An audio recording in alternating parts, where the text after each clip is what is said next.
Congo Synthèse. La synthèse des infos de la RDC, l'Afrique et le reste du monde. Une seule adresse. www.congosynthèse.com. Merci de votre fidélité, bienvenue sur Télé 50. Ça fait débat, c'est votre émission qui fait éclore la démocratie à travers les points de vue croisés sur ces plateaux.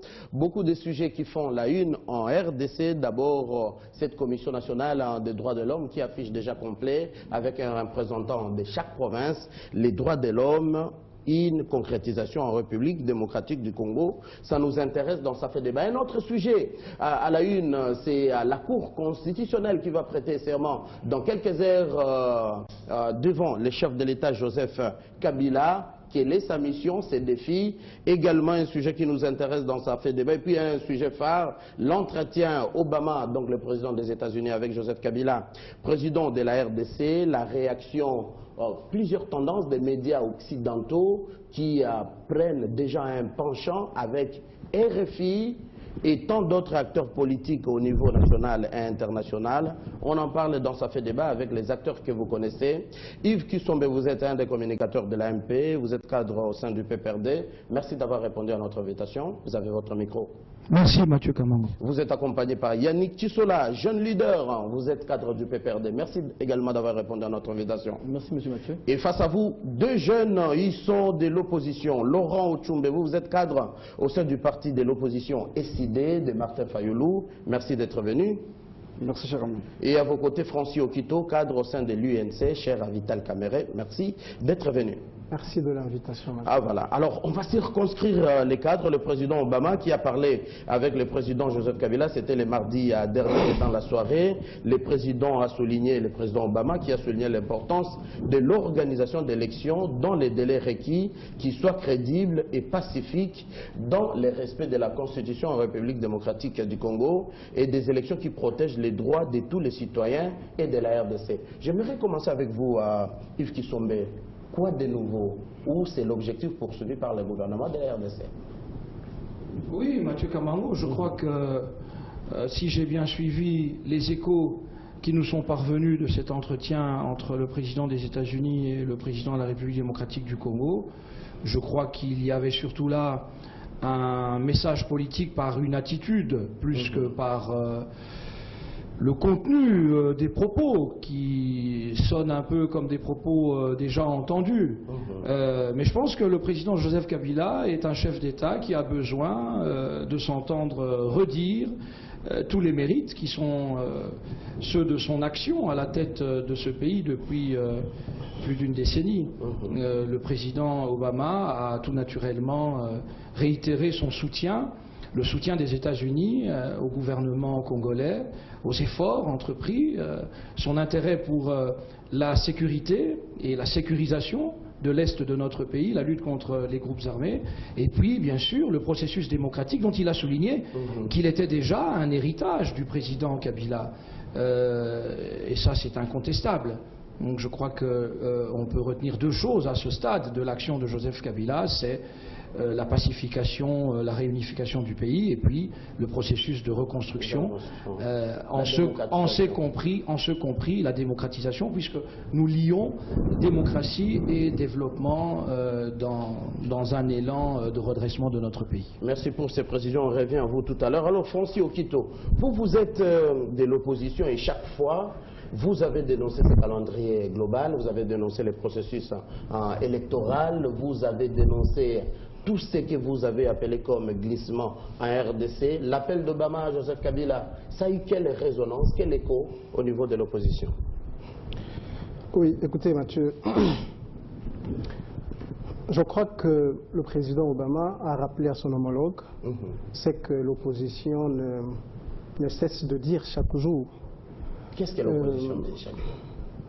Il lui a rappelé la poursuite des démocratisations dans notre pays. Comme vous le savez, que la démocratie peine à exister. Comme l'a dit même un ami lors du débat passé, qu'il n'y a pas une démocratie régulière qui peine à exister. Le président Obama a rappelé à son homologue pour cela. Il lui a rappelé, quand j'entends parler de mérite sur la sécurité, la pacification et réunification, je me dis... Obama s'est trompé. Je me dis, Mathieu, jusque-là, je me demande s'il y a la paix dans notre pays.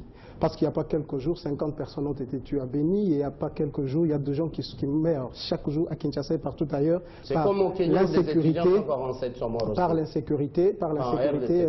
par l'insécurité. Mathieu, nous parlons de la RDC, nous ne parlons pas du Kenya. Ah d'accord. Merci.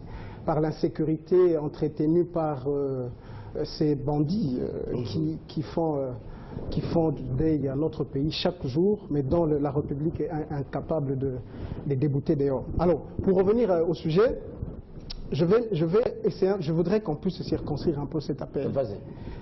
Quand le président Obama parle de poursuite de démocratisation, il se réfère, peut-être ce que vous ne dites pas, il se réfère même à l'accord cadre et à la résolution 2098 qui avait exigé un dialogue franc dans notre pays. Ce n'était pas question d'un quelconque forum du PPRD avec amis et alliés, qui avait exigé également que les institutions de la République soient démocratisées ainsi que la sécurité existe réellement dans le cadre de coopération. Mais c'est ce qui n'existe pas jusqu'aujourd'hui. Vous savez que dans notre pays, quand on parle de démocratisation, c'est tout un tabou. L'AMP que représentent mes amis ne veut pas entendre parler un autre son de cloche en ce qui concerne. Vous allez terminer. Est-ce qu'il n'y a pas cette aliénation de vous, acteurs politiques, quand on parle démocratie, vous comparez ça à une élection, les élections présidentielles et législatives? Merci Mathieu. Quand je suis en train de parler de démocratie, je n'ai pas parlé des élections, j'ai parlé d'abord de l'expression. Pas? Vous savez qu'il y a nos frères qui sont arrêtés, les Kiakama et les autres qui sont arrêtés depuis il y a quelques semaines parce qu'ils s'étaient réunis pour réfléchir avec les stylos. Ils sont arrêtés et maintenus en détention pendant que ceux avec qui ils ont été accusés ont été libérés. Libérés et repartis chez eux sains et saufs, sans problème. Mais nos frères, comme ils sont moins importants que ces acteurs sénégalais et burkinabés, ils sont aujourd'hui maintenus en détention. Ça d'accord, le message est passé. Il se pose. Il n'y a aucune avancée en ce qui concerne la démocratie, il n'y a aucune avancée en ce qui concerne la démocratie. La démocratisation du pays, en ce qui concerne la pacification du pays, en ce qui concerne la sécurité, parce que chaque jour, nous avons des gens qui meurent à l'Est et partout ailleurs pour manque de sécurité. On va revenir à vous. Je finis, Mathieu, je finis en disant, j'ai entendu Yves parler de la pacification, réunification, et il jette de fleurs au président de la République. Mais non, écoutez, il ne faut pas qu'à chaque fois... C'est lui qui jette les fleurs ou c'est le président Obama qui les dit? S'il vous plaît, Mathieu, s'il vous plaît. Il ne faudrait pas que nous puissions oublier que c'était une sorte de volonté commune. Il ne revenait pas seulement à Joseph Kabila. Vous voulez citer Vital Kamerhe? Non, je n'ai pas de volonté commune. Vital était au PPRD. Je n'ai pas de volonté commune. Je vois le président Jean-Pierre Bemba, je vois M. Azariz Robert-Roy, je vois Roger Lumbala, je vois toutes ces personnes qui étaient... Non, Mathieu, ces gens avaient accepté de céder les partis qu'ils occupaient pour qu'il y ait réunification. Donc, il ne revenait pas seulement à Joseph Kabila d'avoir ses mérites. Ces mérites reviennent à toutes ces personnes, tous ces fils dignes du pays qui avaient accepté de laisser les armes pour qu'il y ait une paix dans notre pays. Ah, pour Obama, il a cité Joseph Kabila, chef de l'État. Alors, un autre son de cloche toujours de l'opposition. Essidé Laurent Ochumbe, quelle a été la résonance, l'appel d'Obama à Joseph Kabila? Pour les gens de la majorité, on dit c'est vraiment la reconnaissance des acquis positifs pour le président Joseph Kabila. Les médias étrangers, surtout les médias internationaux, on sent qu'ils sont vraiment à l'extrême, qu'on impose, qu'on pousse, qu'on oblige Joseph Kabila à respecter la Constitution. Votre résonance? Merci beaucoup, M. Mathieu. Au sein de notre parti, les idées, nous avions suivi avec attention les développements fait par les médias internationaux et particulièrement par la Maison-Blanche elle-même qui a fait un communiqué, n'est-ce pas, dans le sens de pouvoir expliquer quels étaient les termes exacts de la communication du président Obama à Joseph Kabila. Vous avez la parole. Nous avions effectivement suivi avec beaucoup d'attention, comme je viens de le dire, mais nous avons un sentiment que le président Obama n'a fait que paraphraser, n'est-ce pas, n'a fait que compléter tout ce que l'opposition a décrié depuis un moment donné dans notre pays. Tenez. Nous avons dit lorsqu'on a publié le calendrier électoral, décidé par la bouche de son président, l'honorable Martin Fayoulou, et nous autres, nous avions fait écho de la violation d'un certain nombre de valeurs constitutionnelles dans notre pays. Vous imaginez que les élections doivent se tenir incessamment en suivant le calendrier de la CENI, sans que l'on puisse penser à réviser le fichier électoral, alors que depuis la dernière révision de ce fichier, il y a plein de Congolais qui ont atteint, n'est-ce pas, l'âge de voter. Qu'est-ce que nous allons faire avec ces citoyens congolais qui ont atteint l'âge de voter, alors que le fichier électoral n'a pas été révisé pour tenir compte de cette dimension, n'est-ce pas, citoyenne? Et le président Obama l'a rappelé lorsqu'il fait une incise selon laquelle les élections doivent tenir compte des droits de tous les citoyens. Mais c'est notamment ce point-là. C'est les droits de l'homme. C'est les droits de l'homme. Alors, cette communication s'est étendue à quoi? Je pense que c'est abusif et qu'on exploite l'incise selon lequel le bilan du président Kabila serait bon si les élections se tenaient suivant la respectabilité, n'est-ce pas, des valeurs constitutionnelles. Qu'est-ce que Obama voulait dire par là? Je pense que le développement fait notamment par la RFI veut que les élections qui ont un délai constitutionnel dans notre pays, c'est l'élection présidentielle, c'est l'élection des députés, c'est l'élection des sénateurs, c'est l'élection des gouverneurs. Pas les élections locales, non, les élections locales, les élections municipales, aujourd'hui, n'ont pas une exigence fine.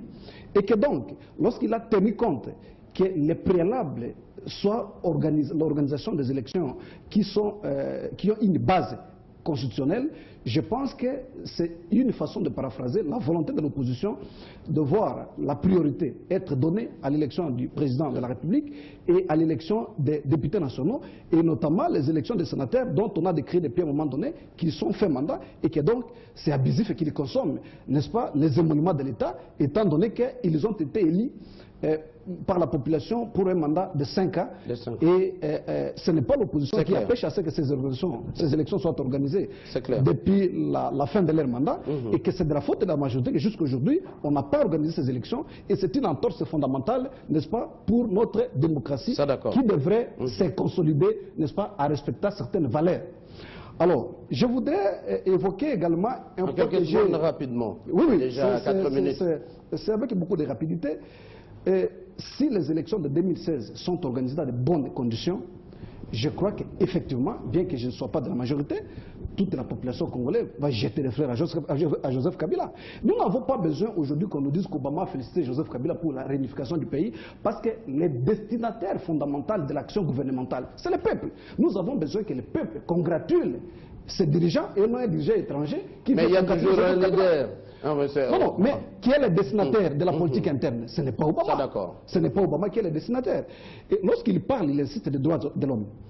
On a amnistié les Congolais, vous le savez très bien. Mais je suis éclairé, par exemple, aujourd'hui, quand je suis passé par la prison de Ndolo, parce que j'avais audience à la cour militaire, je trouve les gens comme Willy Makiashi, qui est encore abusivement retenu, alors qu'il a signé un acte d'engagement. Je crois que ce ne sont pas ce genre de comportements que nous devons aujourd'hui continuer à vivre. Non, je parle de Willy Michiki. Pas Makiashi qui est le vice-premier ministre. Je parle de Willy Michiki, je ne parle pas de Makiashi, désolé. Et que donc, un monsieur comme ça, qui a signé l'acte d'engagement, qui a été amnistié, mais dont on refuse de libérer. Est-ce que ça, c'est une avancée démocratique? C'est une respectabilité des valeurs des droits humains? D'accord, on revient tout à l'heure. D'accord. Alors, Yannick Tshisola, vous êtes le jeune leader, vous êtes du côté de la majorité. Quand les communiqués du département d'État précisent en disant le président a noté que l'héritage, c'est le président Obama qui a noté que l'héritage du président Kabila, en tant que dirigeant, qui a sorti la RDC de la guerre et la mise sur la voie du progrès démocratique contenu, serait consolidé par des élections libres et équitables en 2016. Avez-vous cette volonté d'organiser ces élections dans les délais normaux?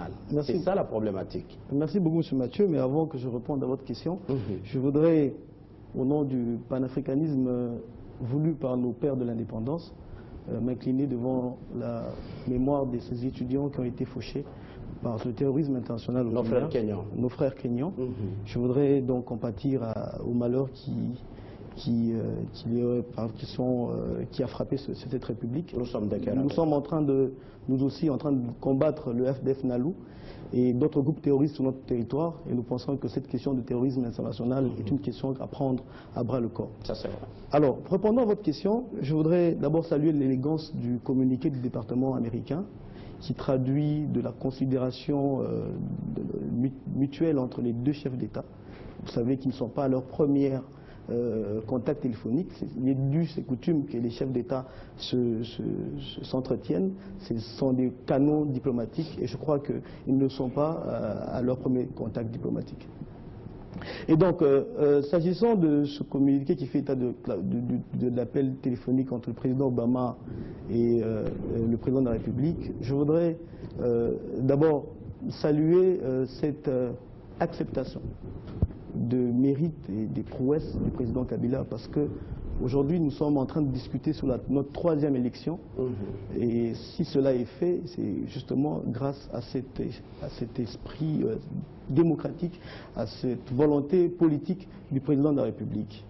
Et le souhait du président Obama et le souhait du président de la République, c'est le souhait du peuple congolais, que ces élections se passent justement dans le respect de la Constitution. Nous avons besoin des élections au niveau de la base, nous avons besoin des élections au niveau provincial et nous avons besoin des élections au niveau national. C'est comme qui dirait, Obama cherche à s'assurer qu'en 2016, il y aura élection présidentielle.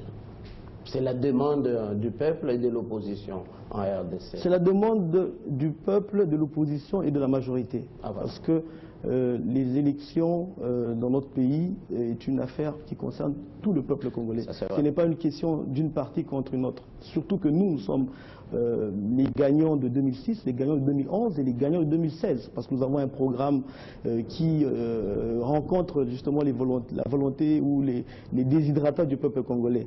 Je voudrais tout simplement dire, je répète ce que j'ai dit, le souhait du président Obama, c'est le souhait du président Kabila, c'est le souhait de l'ensemble du peuple congolais. Ces élections vont se tenir parce que nous, à la majorité, on prépare ces élections.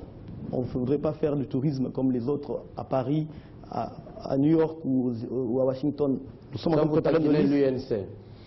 Nous sommes en train de préparer nos listes et nous voulons à ce qu'au municipal, que nous alignions des jeunes, à Ngaliema, dans toutes les communes de la RDC, dans les villes, parce que nous pensons que la solution pour ce pays, c'est la décentralisation. Nous voulons que l'impulsion, qui est au fait ce troisième niveau d'impulsion, parce que souvent, cette impulsion venait du niveau central et au niveau provincial. Nous voulons justement qu'on rétablisse ce niveau local, qui fera en sorte qu'il y ait une impulsion au niveau de la base. Yannick Tchissola, s'il vous plaît, une petite question. À vous attendre parler, pour l'opposition et une grande opinion, même la communauté internationale, c'est comme si on aimerait s'en passer des élections locales, municipales et urbaines. Non, expliquez. Non, pour vous, la majorité, vous voulez à tout prix commencer par là. Non, en fait, le problème c'est quoi? Le problème c'est que nos amis ne sont pas préparés pour les élections en général. Ils ont pensé ils pensent que, et je crois que cet appel du président Obama tombe à point nommé parce que une certaine classe politique pensait chasser le président Kabila par la rue ou par d'autres moyens autres que les élections. Le président Obama est en train de, justement par cet appel, dire au président Kabila qu'il a un rôle à jouer pour toutes les issues, toutes les voies de sortie en termes de renouvellement de mandat. Donc je pense que nos amis ne sont pas préparés pour les élections. Ils sont préparés pour un glissement. J'ai toujours dit que l'opposition est le géniteur du mot glissement. Ils tiennent à un dialogue pour qu'il y ait partage du pouvoir équitable et équilibré. Nous voulons qu'il y ait des élections et nous pensons que cet appel du président Obama vient justement couper l'herbe à tous ces gens qui pensent qu'il n'y a aucune autre voie d'accéder au pouvoir que par les élections. Je voudrais aussi dire, je voudrais donner beaucoup de temps de parole à l'opposition. Non, vous avez déjà plus de 4 minutes. Je voudrais aussi rajouter que c'est très important que notre classe politique comprenne que le pouvoir émane du peuple congolais. Vous vous adressez à la majorité ou à l'opposition? Je m'adresse à cette classe politique qui pense qu'elle peut avoir le pouvoir par les chancelleries, par certaines officines diplomatiques. Je crois qu'en demandant à ce que l'on respecte la Constitution, le président Obama a voulu dire à tous ces gens qui sont allés toquer dans certains bureaux pour leur dire que notre Constitution impose que le pouvoir émane du peuple. Donc ce pouvoir ne viendra ni de Washington, ni de Paris, ni de Bruxelles. C'est ça les Donc respects de toutes la ces Constitution. balades D'accord, qu'ils se sont offerts n'a été que peine perdue. Ils doivent revenir pour préparer leurs listes électorales et chercher le scrutin du peuple congolais. Ça, Obama s'est désisté et ailleurs a dit que c'est le peuple qui doit trancher. D'accord Yannick. Alors Yves Kisombe, excusez-moi, je n'ai pas mâché votre nom. Quand les communiqués citent un dirigeant qui a sorti la RDC de la guerre et l'a mise sur la voie du progrès démocratique, ça veut dire quoi? Ça veut dire ce que l'opposition, dans toute sa mauvaise foi, n'est pas prête à reconnaître, violant ainsi elle-même la Constitution, puisque ils sont incapables là où ils sont, et c'est bien dommage. Et c'est bien dommage de dire, par exemple, que la Constitution stipule que le président de la République est le chef de l'État. Il représente la nation et est le symbole de l'unité nationale. Ce qui est dommage, c'est que l'opposition, à aucun moment, n'alimente cette disposition constitutionnelle par des attitudes républicaines. C'est bien dommage. On entend ici faire des assimilations entre la position du président américain et celle de l'opposition. Et c'est tout ce qui est dit, alors que le communiqué du département d'État américain dit tout le contraire.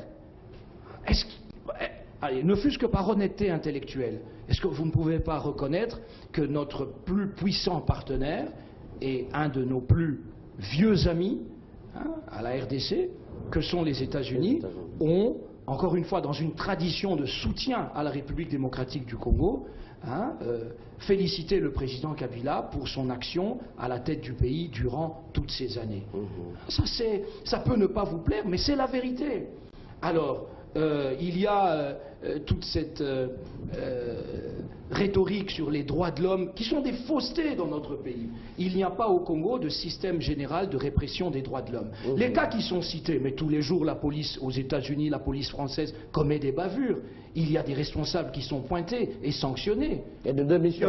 Et partout, il y a des cas d'abus, des cas de bavures qui sont commis en République démocratique du Congo par des agents de la police, par des responsables qui sont poursuivis, sanctionnés. Il n'y a pas d'ordre hiérarchique généralisé au Congo pour réprimer les droits de l'homme, ni au niveau de la police nationale, ni au niveau des parquets. Je voudrais, sans me faire l'avocat de nos services de renseignement, qui sont des services patriotiques, que même l'opposition ne peut pas fustiger sans y réfléchir à deux fois. Mais l'ANER, par exemple, mais elle est là pour votre protection à vous aussi, elle protège la République. L'ANER est auxiliaire de justice parce qu'il y a des OPJ qui ont compétence pour interpeller des citoyens pour des raisons liées à la sécurité nationale. Et puis cet angélisme qui caractérise Y en a marre et vos amis qui ont été arrêtés. Allez, vous pensez vraiment que les gens sont stupides?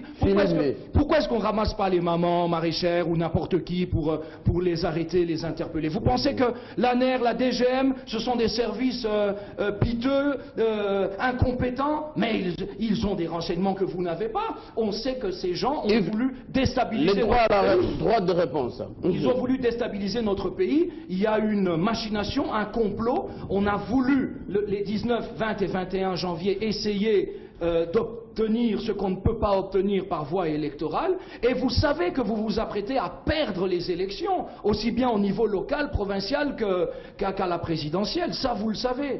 Et je crois que c'est bien dommage parce que l'alternance que les Congolais... Ça, c'est trop faux si vous devez anticiper les résultats déjà des élections. Non, il n'y a qu'à voir le niveau... Mais mon frère Yannick l'a dit ici.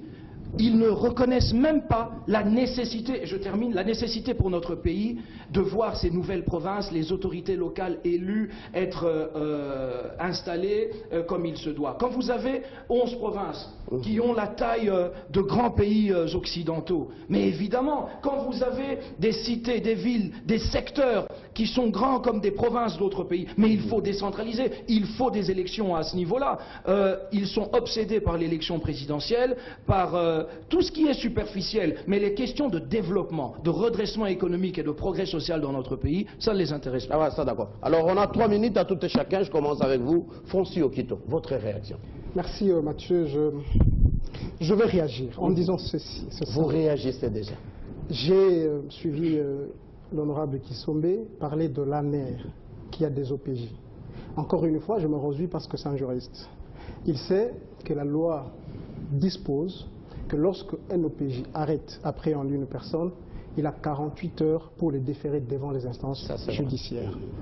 Les amis de Filimi, au cas où il ne le faisait pas, il peut demander l'autorisation auprès du procureur de la République, parce qu'il n'est pas directement le procureur de la République, ou du procureur général, pas du procureur général de la République. Parce que les propriétaires de l'action publique, c'est les procureurs généraux.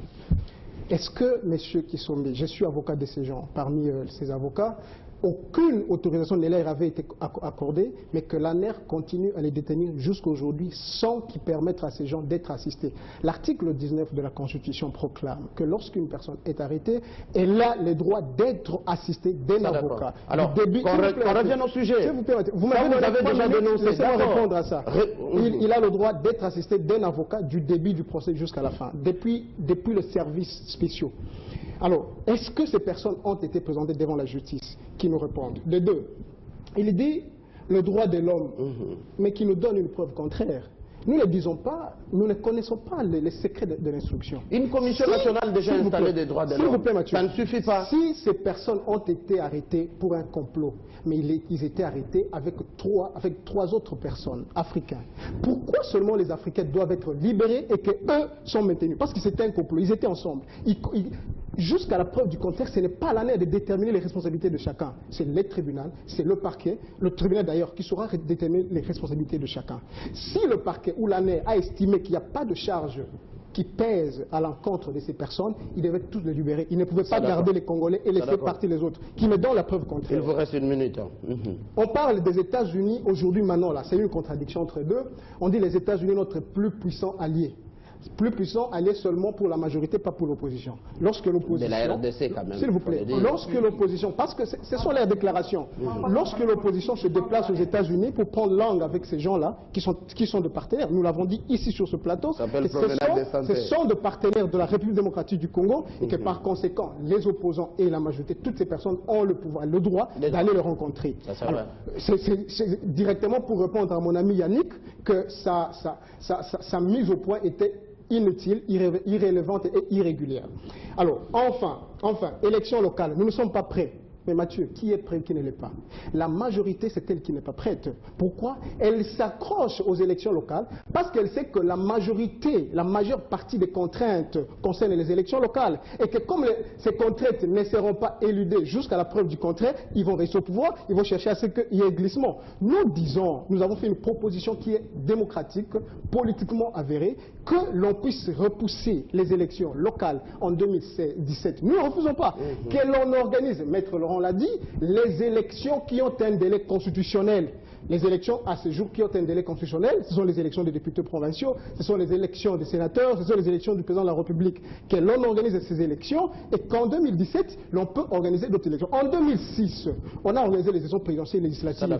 Ils ont refusé que l'on organise les élections locales. Ces élections seraient organisées depuis 2006. Vous faites déjà le temps de l'autre confrère de l'opposition, Laurent Ochumbe.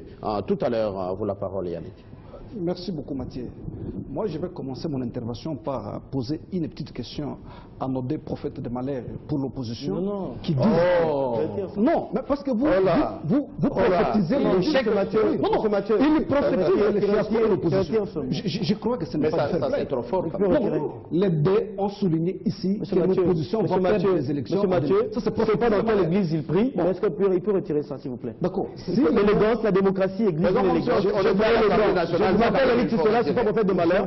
Je vous en prie, c'est comme ça que vous allez gérer ce pays avec manque d'élégance. Je vous en prie, mon cher ami. C'est ça votre démocratie, manque d'élégance. Mon cher ami, je m'appelle Yannick Tissola.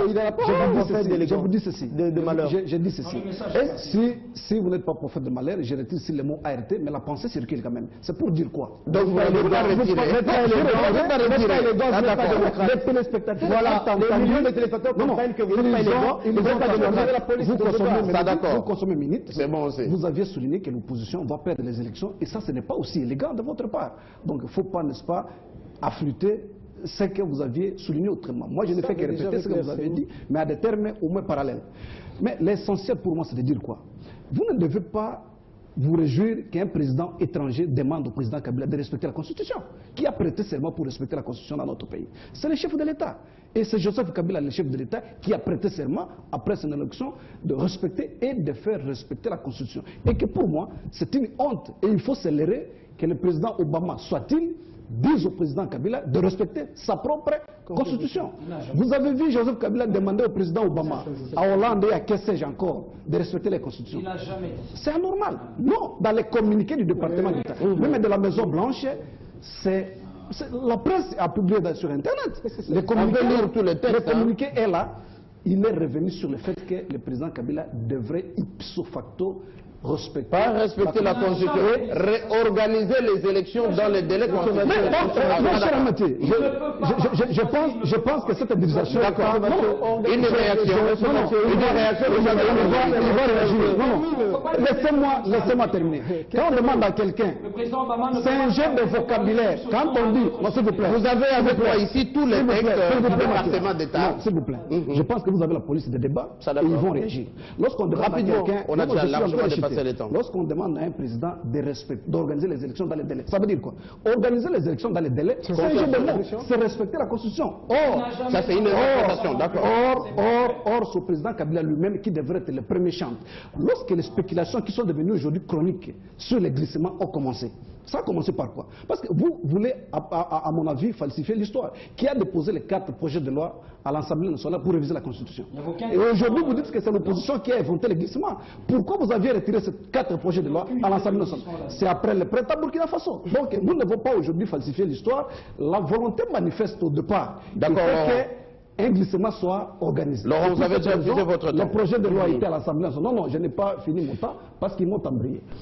Les 4 projets qui ont été déposés avaient pour nature d'orchestrer un glissement. C'est faux. Et lorsque l'opposition, à son unanimité, s'est levée comme un homme, avec les différentes manifestations historiquement gravées par notre population congolaise, après ces différentes manifestations, je crois que les velléités révisionnistes ont été réduites à néant. Alors aujourd'hui, on cherche une autre forme. Non, c'est très important, Mathieu. Merci, Mathieu. Qui dirige les entités territoriales aujourd'hui?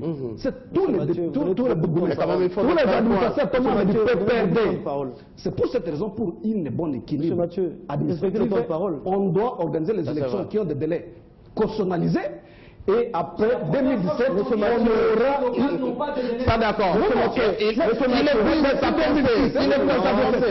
Vous aurez droit à la parole. Qui vous a empêché de faire ces élections depuis 2006? Mathieu, on aura deux qui sont depuis 2006. Nous sommes devant un ancien député. Il a participé à la rédaction de la Constitution. Depuis 2006, qui vous a empêché d'organiser les élections locales? Pourquoi cette pression? Qui vous a... Non, Mathieu, non, la loi dit qu'il est temps de les organiser. Mathieu, la loi dit... J'entends dire que Mathieu, les élections locales... Un instant. Vous parlez un à un. On ne pas encore débuté. Mathieu, il n'y a pas de délai pour les élections. Moi, jamais été organisé. Il n'y a pas de délai. D'accord. Mathieu. On équilibre le débat. Mathieu, c'est moi qui donne la parole. Il y a le délai pas de voilà, pas de délai locaux. Mais quel est le mandat il n'y a pas de délai locaux? On se calme. La Constitution dit ceci. Yves, Yannick et les autres, on se calme. S'il vous plaît. S'il vous plaît. S'il vous plaît. La Constitution qu'on évolue. S'il vous plaît. C'est à moi de vous poser la question. C'est à moi de vous poser la question. Et c'est à vous de répondre. Voudrez-vous que je chute en une phrase? S'il vous plaît. On a déjà largement dépassé le temps. Une question. C'est à vous tous. Le président Obama a été extrêmement positif, estime Lambert Mende et quelques médias nationaux. Comment cet acharnement des médias internationaux, les médias étrangers, surtout RFI, qui va hors vraiment la vérité avec les commentaires de cet entretien Obama-Kabila? J'aimerais que vous puissiez répondre à la question. Ne revenez pas sur le passé. Je commence avec vous. Merci beaucoup, M. Mathieu. Je voudrais d'abord dire que j'ai comme l'impression que mes amis d'en face n'ont pas lu le communiqué du département américain. Parce que entendre parler tout ce qu'ils disent, racontent... Je vais tirer la copie pour tous les Congolais. Ils vont du coq à l'âne. Nous sommes devant des millions de téléspectateurs qui veulent comprendre quel était le fond, le contenu de l'adresse ou de l'échange téléphonique entre le président Obama et le président de la République démocratique du Congo. Je voudrais pas entrer dans tous ces débats de bas étage qui traduisent une certaine, un certain refus, un rejet de la démocratie. Je voudrais aller dans le fond de sujets qui nous a appelés à débattre ici. C'est un, respect de la Constitution. On parle du respect de la Constitution. Mais je l'ai dit ici, le souhait... Élection dans les délais constitutionnels. Le souhait du président Obama est le souhait du président Kabila et c'est le souhait du peuple congolais. Nous voulons des élections libres, démocratiques, transparentes en République démocratique du Congo et des élections régulières en temps voulu. Et nous avons une commission électorale nationale indépendante qui est chargée non seulement d'organiser les élections, mais d'assurer la régularité des élections. C'est l'article 211 de la Constitution. S'ils n'ont pas de Constitution, je vais leur en prêter une. La régularité de quoi? La régularité des élections, ça veut dire quoi? Ça veut dire qu'aujourd'hui, nous sommes à notre 3e expérience par rapport aux élections et nous n'avons pas organisé des élections locales municipales. Pourquoi ces élections font peur à nos amis? Et pourquoi vous aussi, à tout prix, vous voulez commencer par ces élections? Parce que nous avons choisi un mode de gestion qui est la décentralisation. Nous devons avoir plusieurs poules d'impulsion des décisions. Il ne revient pas à la seule ville de Kinshasa de donner l'impulsion de développement dans toute la République. C'est ça qu'ils ne veulent pas. Ils ne veulent pas pourquoi? Ils ne veulent pas pour des intérêts égoïstes, parce qu'ils n'ont personne à aligner à ce niveau d'élection. Ils n'ont personne à aligner parce qu'ils n'ont pas de base. Vous comprenez? Ils n'ont que leur chef de parti qui se balade en Europe et aux États-Unis et qui prennent des photos à publier sur Facebook. Je voudrais dire ceci, monsieur Mathieu. Je veux dire que nous ne sommes pas contents ou nous ne faisons pas la fête parce que le président Obama a dit au président Kabila, a reconnu que le président Kabila a ramené ce pays sur la voie démocratique. Le peuple congolais le sait. Ils savent d'où nous venons il y a 20 ans. Est-ce qu'il y a 20 ans, dans ce pays, dans cette ville, vous pouviez tenir des paroles comme tiennent ces gens, mes amis, mes compatriotes, excusez-moi le terme, dans cette ville contre le président Mobutu? Liberté d'expression. Est-ce que dans cette ville, vous pouviez dire Mobutu dégage? Vous pouvez le dire? Monsieur, nous avons cette histoire du Congo, nous la lisons tous, nous savons d'où nous venons. Aujourd'hui, cette liberté d'expression que vous avez, à aller jusqu'à insulter le président de la République. Yannick Chisola. Monsieur Mathieu, vous avez donné un temps de parole. Vous n'avez pas la paternité de ce C'est moi qui donne la parole. Je veux dire, quand le président Obama le reconnaît, nous savons que le peuple le reconnaît. Cette démocratie, c'est le fruit. Cette démocratie, Kabila, le président Kabila. D'accord, Yannick Chisola. Je veux dire d'accord, Yannick Chisola. Pour chuter, monsieur Mathieu. En quelques secondes, rapidement alors. Pour chuter, monsieur Mathieu, je pense que je comprends que l'irresponsabilité de l'opposition face à l'avenir de ce pays, l'opposition estime. Pourquoi au lieu de répondre à ma question, vous jetez des paroles? Non, monsieur Mathieu, je voudrais vous dire, je voudrais expliciter. L'irresponsabilité de l'opposition face à l'avenir de ce pays. L'opposition pense aujourd'hui que l'on ne doit pas construire l'avenir ensemble. L'avenir ensemble, cette démocratie que nous avons eue après des millions et après... Il faut chuter par là. Donc je pense qu'aujourd'hui, quand le président Obama le reconnaît, ce n'est pas seulement le président Obama, la population congolaise et cette population le reconnaît Yannick, tu seras d'accord par cette confiance qu'elle donne au président Kabila. Yannick, tu seras d'accord. Kabila n'a jamais dit qu'il allait violer la Constitution. Donc, préparez-vous aux élections au lieu de faire des balades dans les pays étrangers. D'accord, je vous donne la parole. Je vous donne la parole. L'avancée démocratique. L'avancée démocratique. Laurent et les amis, s'il vous plaît, je vous donne la parole. Merci. Il ne nous reste que 4 minutes. 1 minute à tout et chacun, vous deux, Yves Kissombe et moi pour conclure l'émission. Mathieu, beaucoup de questions sont restées en suspens. Voici ce que vous allez vous rendre compte que la majorité est agitée. La meilleure façon de débattre, l'élégance dans les débats veut que, même si l'autre était en train de débiter de bêtises, qu'on lui laisse terminer, vous aurez votre temps de parole et de réagir. Et vous avez vu que nous, dans notre camp, nous sommes sereins, nous attendons qu'il termine, même s'il est en train de dire du mensonge. L'opposition, la MP est agitée. Mais mon ami Tissola parle de la régularité des élections, mais il doit avoir honte. Ce sont eux qui gèrent ce pays depuis longtemps. Depuis 2006. S'il vous plaît, Mathieu, laissez-moi. Depuis 2006, les élections locales devaient être organisées. Les ont-ils organisées? Est-ce qu'il y a régularité des élections? La Constitution proclame que 36 mois après l'installation du gouvernement en 2006, il doit y avoir effectivité de 26 provinces. Il ne faut pas oublier que Kamere était à l'Assemblée nationale. S'il vous plaît, c'est vous alors. S'il vous plaît, Mathieu. D'accord, on y va. Les ont-ils mis effectives, ces provinces, depuis 36 mois, depuis 2006 jusqu'à aujourd'hui? Aujourd'hui, parce qu'ils sont en perte de vitesse, ils estiment qu'il faut jouer avec des mots, il faut jouer avec le découpage pour mettre sur terrain leurs animateurs, afin de voir comment ils peuvent tricher, comment ils peuvent aller au glissement. Donc c'est une perte de temps parce que nous sommes organisés. Enfin, j'ai déjà une minute, rapidement. Enfin, Mathieu, il a eu tout son temps. Vous dites, il dit que nous ne sommes pas prêts, nous nous baladons, le président de la République, mais Mathieu, est-ce que le président Kabila avait-il un jour appelé M. François Hollande pour lui dire d'organiser des élections dans les délais constitutionnels?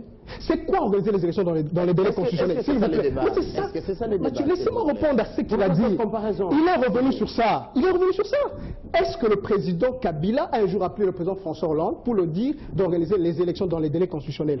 Organiser les élections dans les délais constitutionnels veut dire respecter la Constitution. Parce que lorsque vous organisez les élections dans un délai non constitutionnel, vous violez la Constitution. C'est simple, c'est un jeu de mots qui devient un mot de jeu. La parole à décider. Merci beaucoup, Mathieu. Je voudrais dire ceci.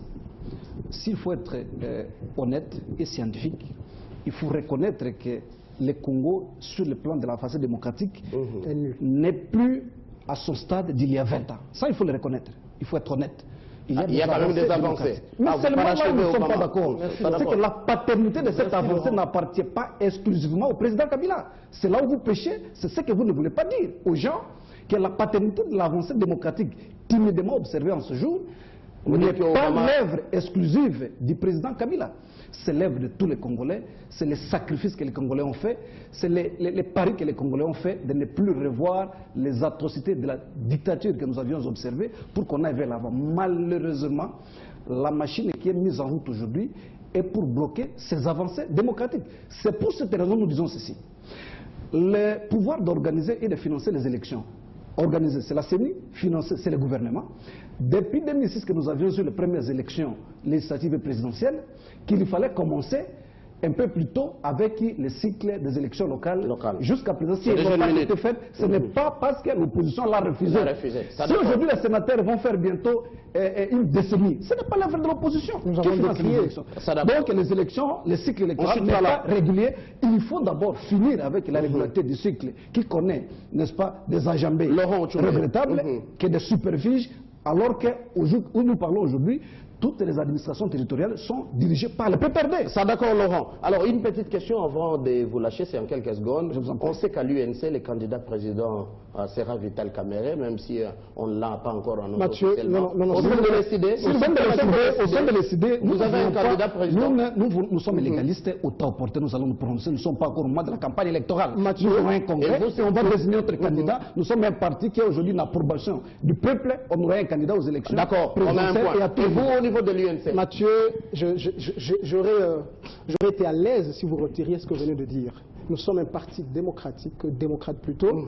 Depuis hier, nous étions en réunion pour organiser notre congrès.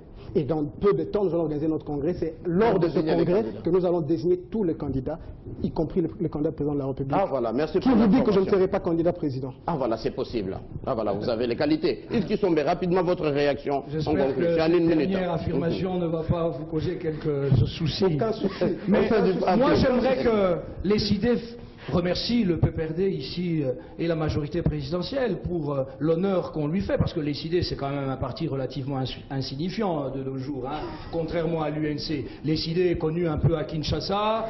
En tout cas, on n'a pas détourné l'argent de l'État jusqu'à présent et on n'utilise pas le moyen de l'État. Remerciez-nous, les CID c'est quand même de l'État. J'ai des amis à Uvira, Lubumbashi et à Befale, et aussi à Bassan Koussou qui me demandaient mais c'est quoi les idées? On entend la Makelele, les Naginshasa et Sidé. Alors qu'ils attendent le dealer après 2016. Non, ce que je veux dire, c'est que le président de la République seul ne peut rien.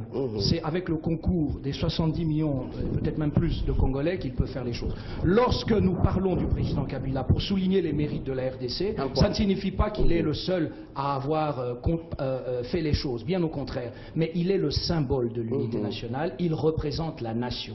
Et c'est ça que vous devriez commencer à apprendre, c'est dans votre constitution. Merci beaucoup. Yves Kisombe, communicateur MP, Yannick Tissola, jeune leader PPRD, Laurent Ochumbe, cadre SID, parti de l'opposition, Francis Okito, cadre de l'UNC, opposition, cher Avital Kamere, merci à vous d'avoir répondu à notre invitation. Merci à Patrick Kanga et notre ami jeune leader également qui nous ont assistés. Merci à toute l'équipe technique. Très bonne continuation sur votre chaîne. Nous sommes sur Canal+, canal 144. Très bonne suite.